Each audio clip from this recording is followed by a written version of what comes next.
In Germany, early and extremely important elections to the Bundestag, according to many, the most important since the reunification of Germany, because they will decide whether the problems that are piling up can be overcome, or whether the country will be plunged into an even greater crisis.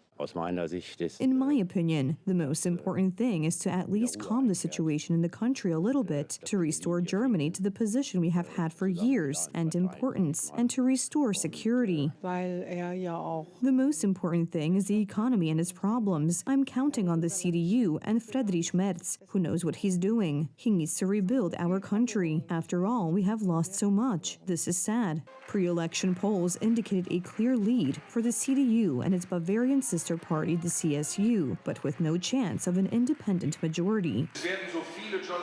This election will decide what path the Federal Republic of Germany will take now and in the coming years. Fundamental decisions for our country are at stake, and that is why we are ready to take charge of our country. The CDU has been gaining voters since the previous election, but not as many as the right-wing Alternative for Germany, which has been growing in strength for years. The SPD, the FDP, and the Greens, the three parties that until last year formed the government, lost the most, but had little in common besides power.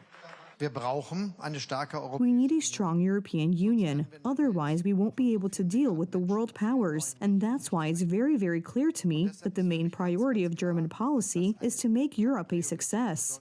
The collapse of the Olaf Scholz government occurred last year, drifting from crisis to crisis. The coalition, shortly after Donald Trump's victory in the United States, was abandoned by the FDP liberals, leading to today's snap elections. These elections will certainly not bring a clear-cut outcome, and this coalition process will continue for a very long time, in my opinion. The interesting thing is that we are facing a much higher turnout than we had in 2021, which shows that for Germans, this election is very important.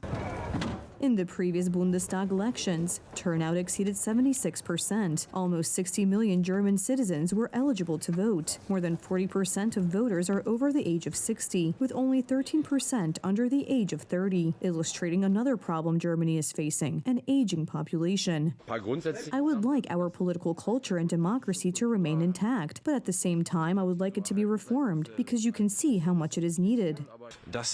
A lot of people want to change something, but they don't really know what needs to change. We are in a crisis, and people are upset. I hope the atmosphere can be calmed down. Olaf Scholz will soon bid farewell to the Chancellor's chair. His position in the party is also weakening, and he has to fight for leadership. He was the author of the SPD's success in the 2021 elections, taking power in a coalition with the Greens and the FDP. But since then, Germany has faced growing political, economic, and migration crises.